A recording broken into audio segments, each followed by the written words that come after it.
and this is Keen On, the daily now.tv chat show with some of the world's leading thinkers and writers.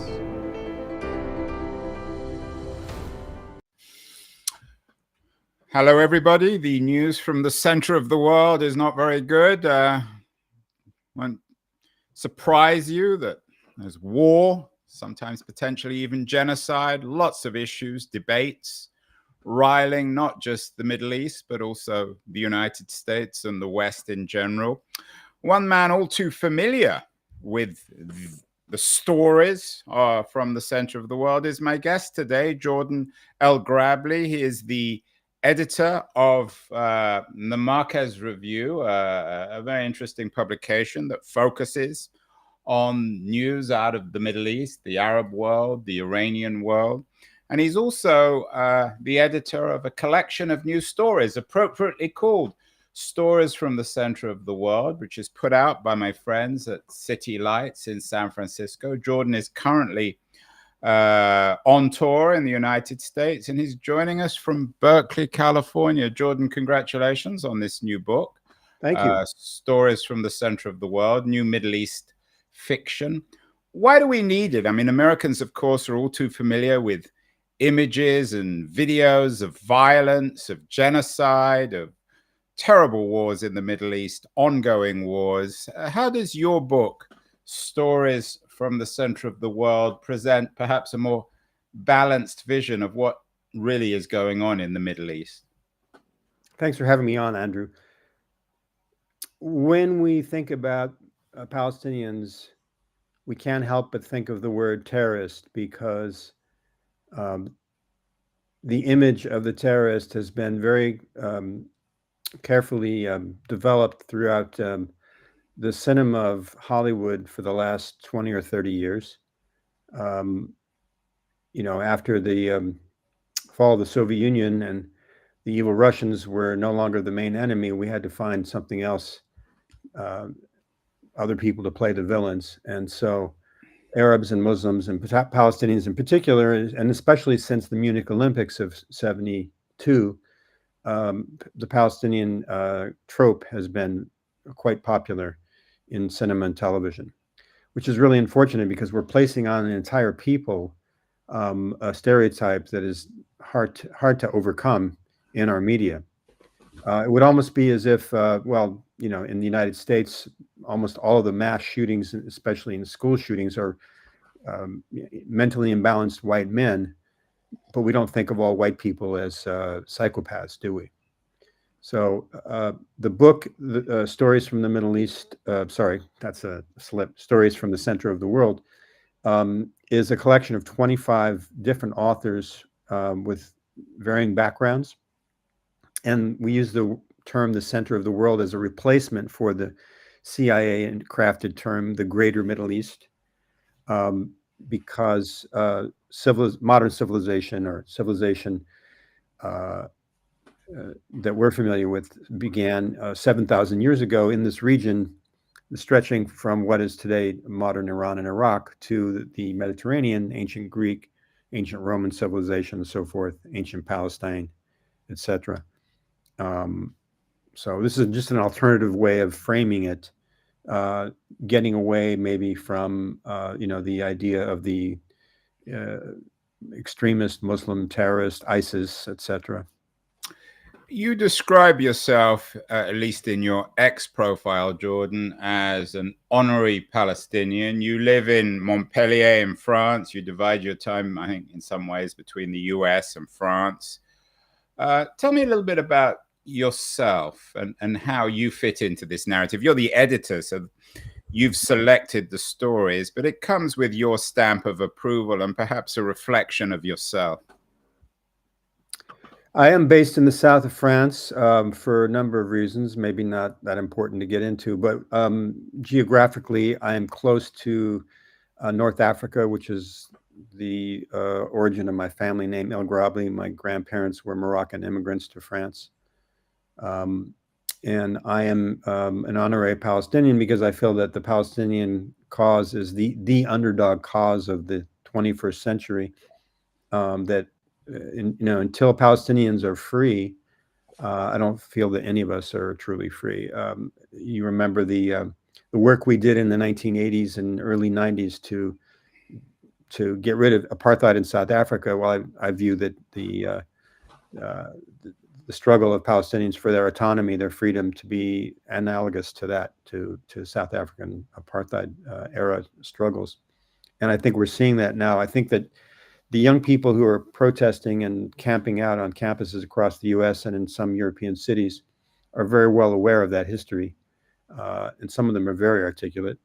Some of them are not, but a lot of them are aware that this is in a situation that is inhumane and cannot continue. You know, Israeli generals and intelligence chiefs have known for decades that there is no military solution to the Palestinian conflict. And nonetheless, they have continued the occupation of the West Bank and Gaza that they conquered in 1967.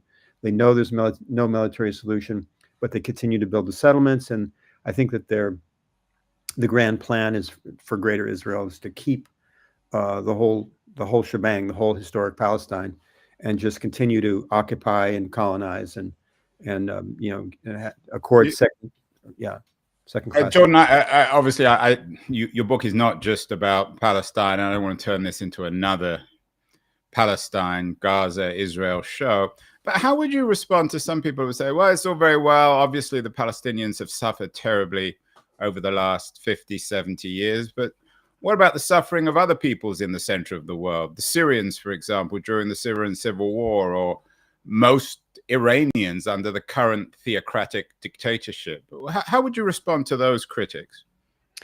Well, sure. Let's not focus on one of the conflicts, but you raise Iran and Syria. The Marcos Review is an online magazine that is looking for the writers, the voices from Iran and from Syria and Iraq and Egypt and all of these countries, which unfortunately mostly live under strongman governments or regimes that we would consider a far cry from the democracies that we're accustomed to. We want to hear from the Iranians. In fact, we translate a lot of Iranian writers who might otherwise not be heard in the Western media. And this book, Stories from the Center of the World, it contains quite a few translations from Arabic and Persian, as well as a few other languages, including French. And so, the short story is an excellent vehicle for anyone to rather quickly get into the mindset and the lives of people who are living thousands of miles away in places that we might want to visit, but maybe we can't. We can't go to Iran right now. Americans are not supposed to travel there because of the embargo and whatnot. So, we don't just focus on one particular crisis. And in fact, I don't like to think of the entire region as a conflict region necessarily. There are people, people are living their lives. They're writing books, they're producing movies, they're producing plays, they are cooking, they're traveling, and yet, maybe from the United States, we think of the entire region is blanketed with armed conflict and militancy and repression and oppression of women, and these tropes, these stereotypes are really heavy and boring because life goes on. People are people everywhere. And is that, you say life goes on, is that the real focus of this collection, Stories from the Center of the World, New Middle Eastern Fiction? To remind an audience, maybe a Western audience, you're partnering with San Francisco City Lights in publishing this collection, to remind people that life ultimately in the Middle East is probably no different from life in the United States or in Western Europe.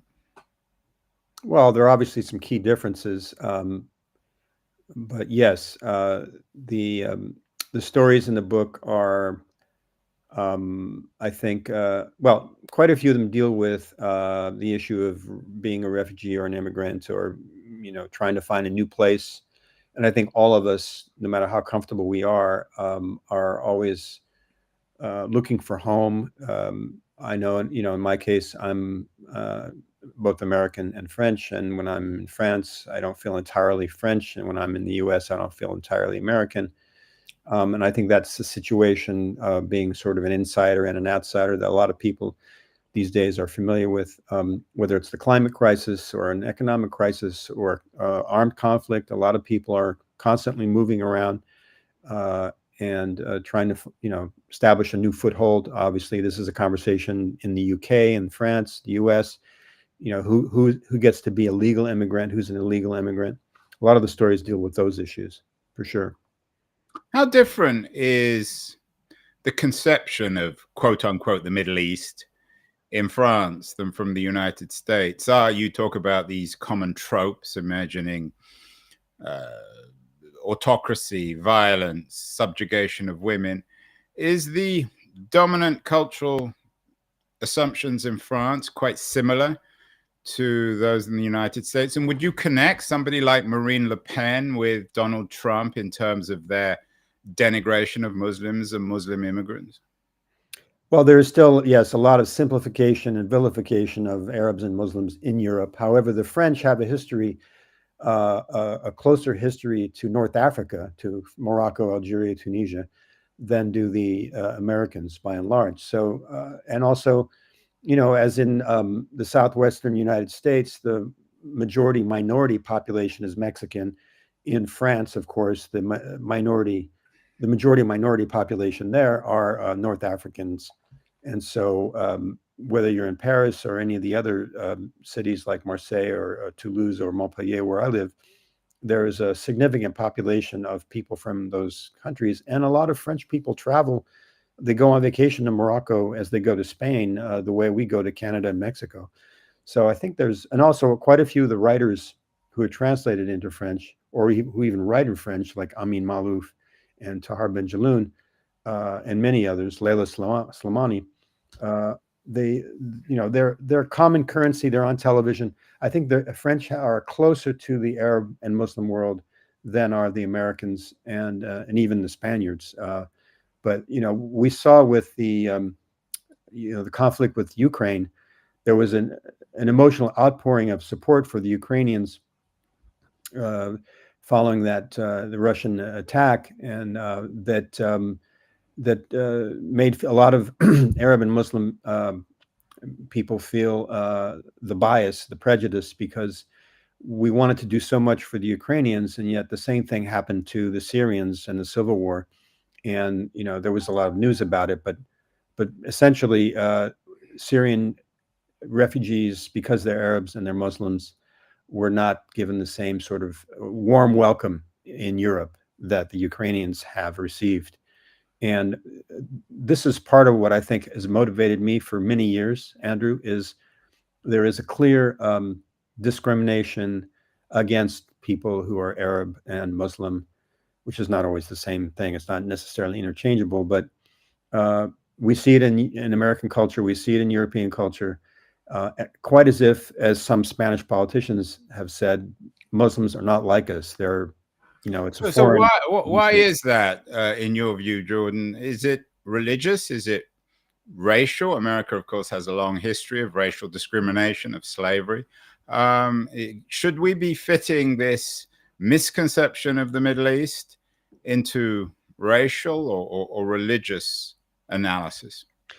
Well, it's not really a matter of race. I mean, you bring that up in the United States. There's no cookie cutter way to fit Arabs or Iranians, for example, into the U.S. census.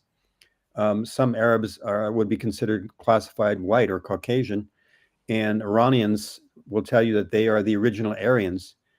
And so, in terms of race, it's not that easy to pinpoint. Some Palestinians have red hair and green eyes, and some Syrians have light skin and freckles.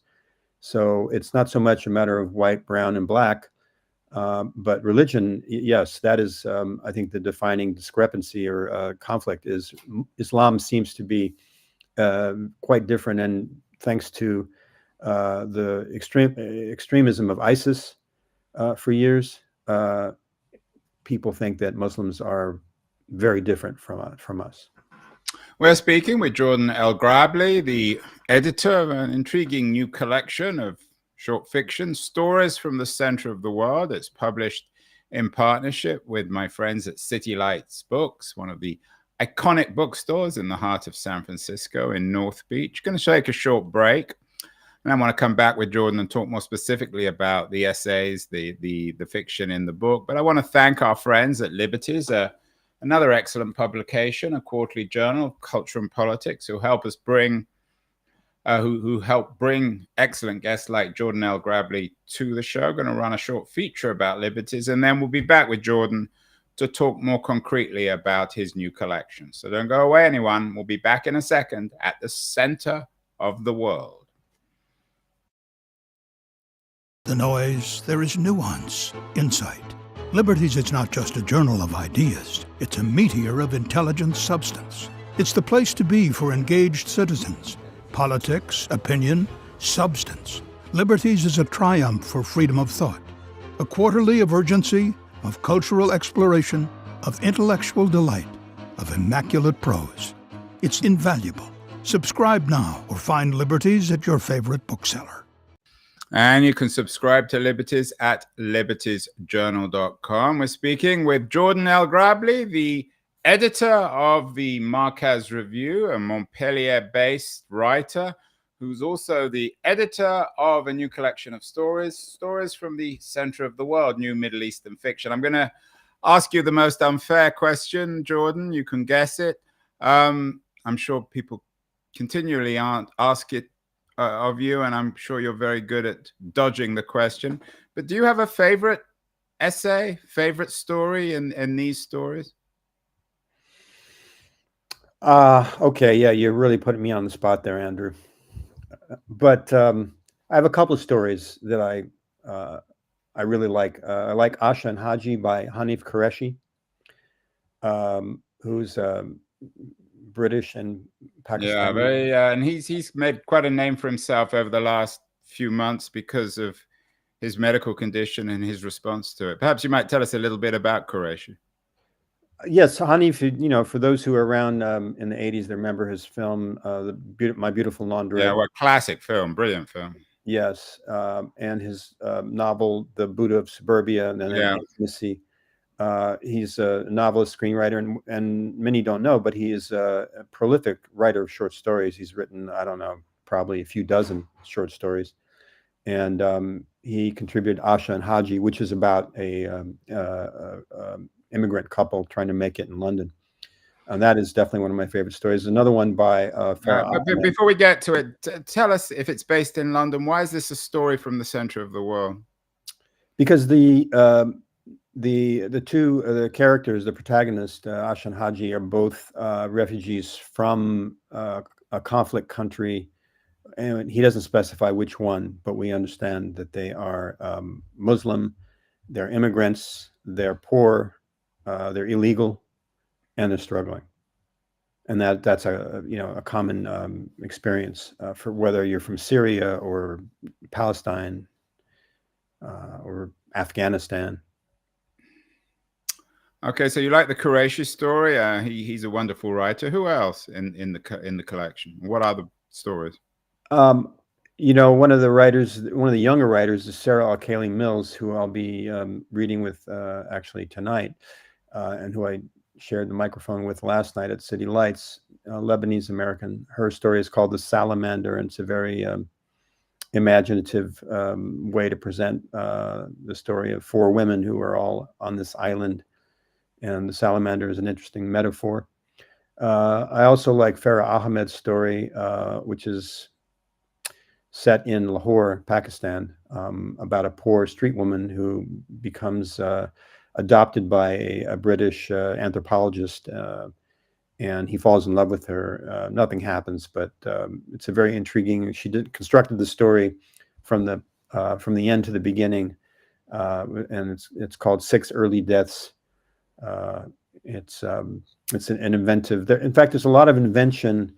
And I appreciate people when they write, when they don't just tell a story straight. So you selected these stories a couple of them were picked out in the Publishers Weekly Review. The Abdella Tai, if I'm pronouncing the name right, has a gorgeous, at least according to PW, a gorgeous and formally inventive short story, Nadira of Tamchen. Perhaps you might tell us about that, about a trans-Algerian woman. Right. I translated his story from Abdullah writes, he's Moroccan, but he lives in Paris, and he writes in French instead of Arabic. And the story is a very empathetic telling. It's about an Algerian boy whose father accepts the fact that he's gender fluid. But, you know, Algerian society is very rejectionist toward the LGBTQ community. So in order to save his son, who really sees himself as a woman, he sends him to Paris, and there he becomes a prostitute to support himself or herself. So that story. And the other one that PW picked out that they really enjoyed was Mohammed Al Nas's moving, they call it a moving story, moving emotionally, The Cactus. Tell us about that one. Right, translated by Rana Asfour. Al Nas won a coveted Arabic fiction prize for the novel that he published, his first debut novel, and he then sent us a story in Arabic, The Cactus, about a young man who's remembering his relationship with his now erstwhile girlfriend, and he's a Libyan writer. You really put a remarkable collection. How many, you got what, about 20, 25 contributors? 25 stories. Some of them are from Iran. Otherwise, a number of the Arab countries and some of the countries in North Africa are included in that. And quite a number of the writers are living in diaspora, either in the US or UK or in France. And you know, they are either the children of immigrants or immigrants themselves. What I think is fascinating is the way in which a number of writers have adapted or adopted a second language. For example, Lebanese writers who write in great English, or you know, a Moroccan writer who that you see a lot of this sort of code switching, this ability to be multilingual. And I think that's one of the characteristics of most of the writers in the book, is that I'm one of them. We are often, you know, trilingual or more, 4 or 5 languages. And I think that's a situation that is very common to the region of the Middle East and North Africa. People are exposed to multiple tongues. And, you know, for those of us living in the United States, which is a more or less monolingual culture, we, I think, tend to forget or just remember, like my high school French or Spanish class, right? But people live in these multiple languages, and that's more common if you spend time in London or Berlin or Paris. These days, you hear people switching languages very frequently. Jordan, you mentioned the power of language. We did a show last year with a historian from UCLA who focused on the vitality of the new music scene across the Middle East. How vibrant, and I know this is a broad question, but how vibrant is the cultural scene in the world that you cover? Well, I mean, it's as vibrant as it is anywhere else. For example, in Iran, there's a great heavy metal scene. There is an underground club scene. Yeah, we talked about that. Yeah. Obviously, people are very familiar with the Iranian cinema, which is ranked high up there as among the best in the world. Actually, the mullahs, the Iranian regime, almost encourages and lets people do their thing, whether they're, you know, playing rock music or you know, almost any of the arts. As long as they're not political, people can express themselves.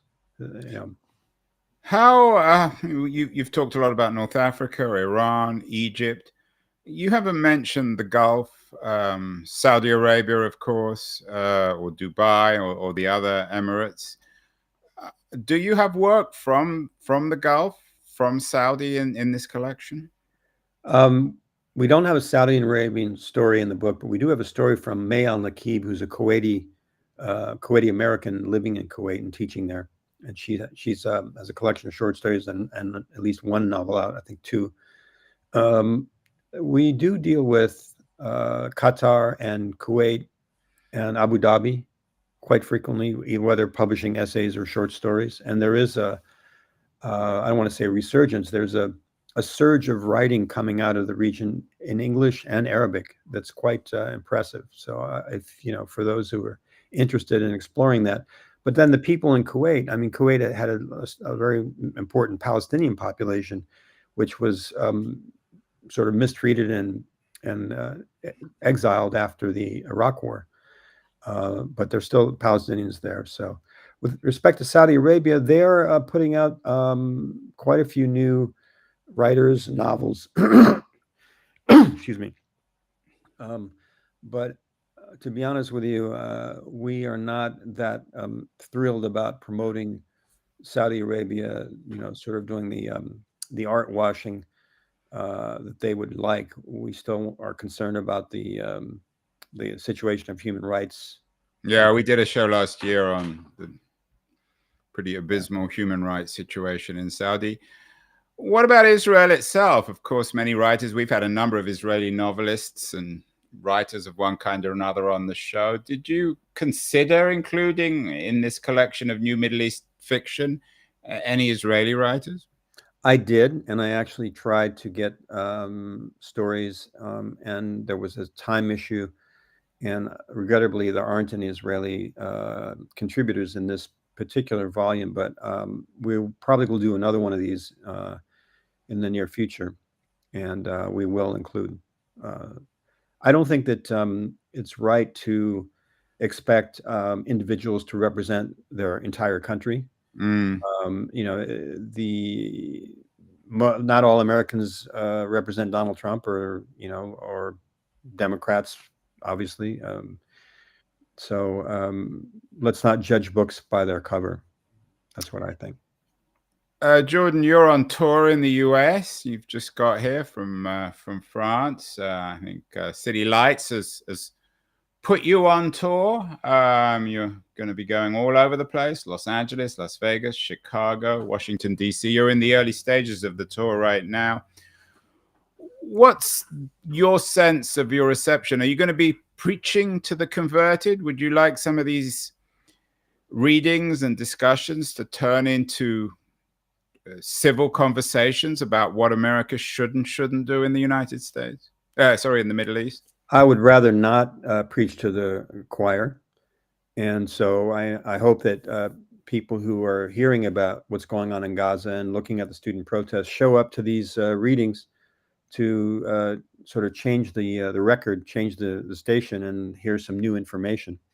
That would be very pleasing to me. We had a very interesting conversation last night at City Lights. There were a lot of questions asked, and there was a lot of discussion. I think people left with a positive feeling, and I hope we see that in the other presentations for sure. What do you think the students demonstrating against U.S. involvement in the Middle East, and particularly in Gaza and their relationship with Israel, what could they learn from this collection? The students demonstrating at Columbia or UCLA or many of the other campuses in America? I think it would enrich any reader, student or otherwise, perception about who are the Palestinians, who are the Iraqis, who are the Egyptians, who are the Iranians. It's not a one size fits all collection. Each story is very different from the other, and they're all they all have relatable characters, and some of them are quite surprising. The situations or the dialogue, I just think it just kind of not blow your mind, but it opens your mind to other ideas. I don't like to have a stereotypical view about any particular country or culture, and I'm not a tourist. I don't like to go on tour. I like to go and live and get to talk to people directly, and I think that's what the book really tries to do. I know at the Marquez Review, you've talked about this year at the Biennale in Venice. It's the Palestine Biennale. Palestine is increasingly central, certainly in campus politics in America. Are you surprised with that?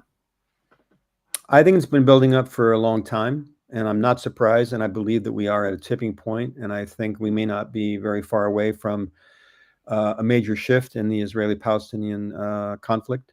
I don't think Israel can, as I said earlier, there's no military solution. They know that. So something has to change. Something has to break. We can't have more Gazas.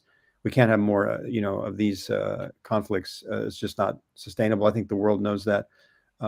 So I think that it's very likely that we're going to see some major shifts. Right now, we're dealing with the very extreme right-wing government in Israel under Netanyahu and his war cabinet. But I think that they're going to lose power. And we may see some very different politics and coming out of the region as a result. Of course, City Lights, not only an iconic bookstore in North Beach in San Francisco, but one of the key centers symbolically and materially of the revolution or demonstrations of the late 60s, particularly 68. In a sense, you're looking at America from overseas, from the south of France, Jordan. Is history repeating itself here? Is 2024, could it turn out to be the 21st century version of 1968? Oh, in terms of the student protest, I certainly hope so. I was maybe a bit young in 68, but I was a kid. I remember the student protest as a child on the shoulders of my parents who went to demonstrations against the Vietnam War, of course. I think this is very reminiscent of that time. I think the students are right to be protesting. I feel extremely upset about the fact that my tax money is being used to pay for those bombs that are being dropped on people. It's a brutal war, and it should have been over by now. It's gone on far longer than it should, and Israel hasn't succeeded in getting rid of Hamas, which has been their goal. And so, I mean, how many more people will they bomb and kill? And if you keep doing the same thing over and over, as Einstein said, and expecting a different result, you're crazy. So why don't we try something different? And I think the students are all about that, proposing divestment, saying, no, let's not send any more bombs. Let's not send any more aid. More intelligent minds need to prevail in this conflict. And I think it's depressing for all of civilization that human intelligence hasn't reached its peak. And the more we drop bombs, the lower. I feel like the dumber we're getting.